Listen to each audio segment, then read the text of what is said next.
Our Evil Requiem story in one shot. The story begins in 2018. Famous journalist Elisa Ashcroft was also a playable character in Ari Outbreak.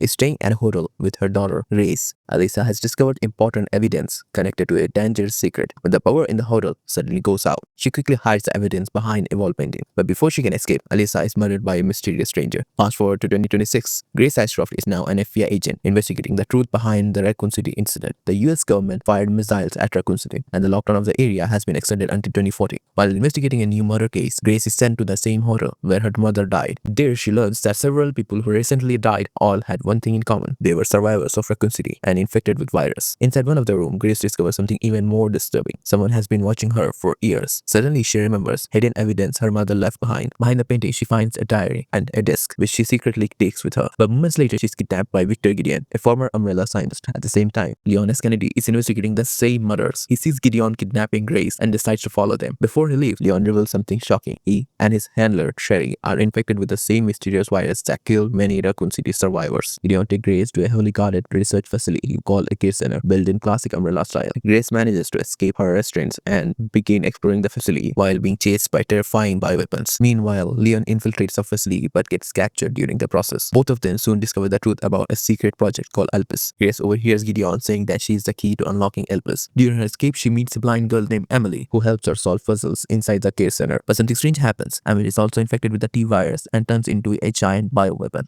But Leon eventually arrives and is forced to shoot Emily, believing she has turned into a threat. Grace is devastated and leaves Leon behind. Now Gideon introduced to Zeno. Zeno mislead Grace and take her with him to the ruins of Raccoon City. Leon follows them into the destroyed city, fighting monsters and surviving deadly traps along the way. Also, one time defeating the Gideon, at least what games want us to think at this moment. Inside a secret Umbrella facility called Ark, Leon and Grace learns the real truth. Elpis was created by Oswell E. Spencer, the founder of Umbrella. But Elpis isn't just another bioweapon. Spencer created Grace, the only person who could unlock it, and which is why bioweapon companies creates multiple clones of Grace called Emily to get the elpis. And yes, Elisa is not her biological mother. Oswald handed her to the Elisa.